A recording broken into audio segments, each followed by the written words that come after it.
Present by दीवाना music परो।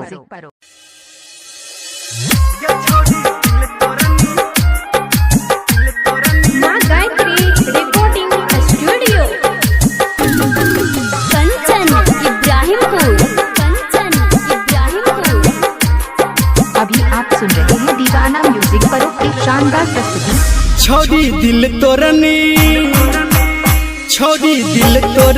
दाते जोहरिया तब चल जाई है अपन ससुरारिया। गे छोड़ी दिल तोरनी दाते जोहरिया तब चल जाई है अपन ससुरारिया। अभी आप सुन रहे हैं सुमराय से दीवाना म्यूजिक परो की शानदार प्रस्तुति।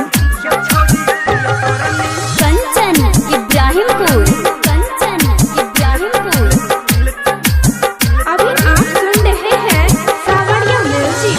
ये तू तो तोड़ देला दिल हमर बात में, तू तो खुद रहता पिया जी के साथ में।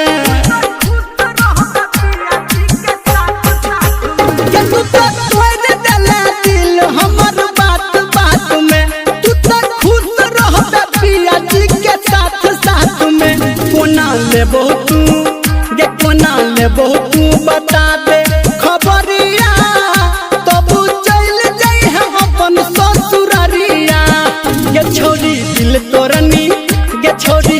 तोरनी दो दे जोहरिया तब चल जाई है अपन ससुरारिया।